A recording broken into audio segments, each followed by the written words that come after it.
Hej alle sammen, der er blevet spurgt en del gange, om jeg har lyst til at lave en video, hvor jeg går lidt mere dybden med, hvordan jeg har lært det arabiske sprog, og hvorfor, og hvordan. Så det vil jeg mega gerne lave. Jeg kommer til at forklare lidt om det hele, og så kommer jeg til at lægge nogle videoer ind med, hvordan jeg har lært det, og hvordan. Så jeg også ved, hvor jeg skal starte.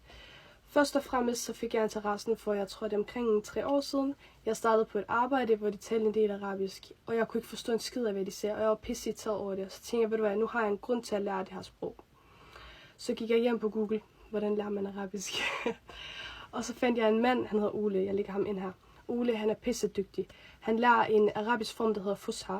Fusha, det er sådan gammeldags arabisk, standard arabisk, det er den arabisk, der er blevet brugt i Koranen.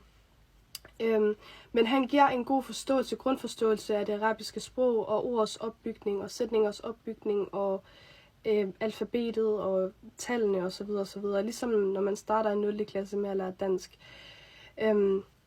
Det har i hvert fald hjulpet mig rigtig meget, fordi da jeg så kom tilbage til, eller sådan, havde lært lidt ting fra det her YouTube, og så kom til arbejde, og så kunne jeg lige pludselig forstå tallene, og jeg kunne forstå sådan et ord her og et ord der. Og så synes jeg, det var mega fedt, og det giver mig sådan en motivation til at lære endnu mere. Da jeg så blev bedre til det her, så bestilte jeg nogle bøger. Jeg viser også lige, hvor jeg har bestilt de her bøger fra. Jeg har også købt nogle fra København i sådan nogle små butikker og sådan noget, så der er masser af mulighed for at finde nogle bøger, hvor man kan lære det her.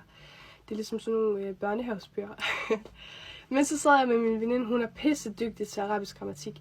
Så sad jeg med min veninde, og så sad sådan alif, alif, alif, ba. Og hun lærte mig, hvordan sætninger eller ordets opbygning, og hvordan for eksempel et bogstav og et bogstav, hvordan det ser ud i midten og i slutningen og i starten.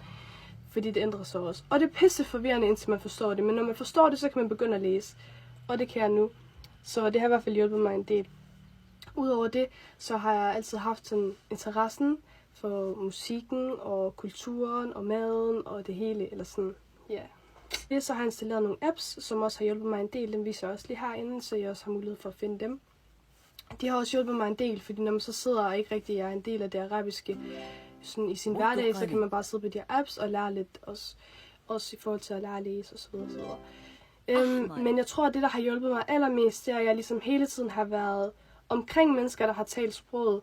Omkring, for eksempel på TikTok, så finder jeg sådan ting med arabisk, eller musik, jeg hører arabisk musik, eller jeg går på de her apps, eller alt muligt. Så hele tiden er inde i sproget, så man ligesom har den bedste mulighed for at lære det. Det er i hvert fald det, der har hjulpet mig allermest, mennesker omkring mig.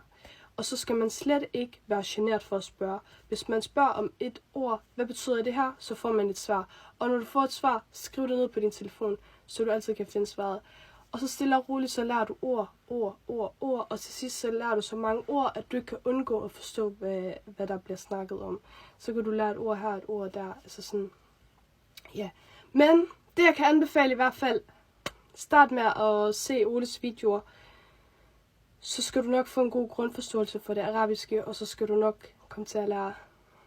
Jeg håber, jeg har fået svaret alle jeres spørgsmål. Hvis ikke, så er I velkommen til at skrive kommentaren. I må også gerne skrive til mig privat, så skal jeg nok svare, hvis der er noget mere, I vil sådan have svar på.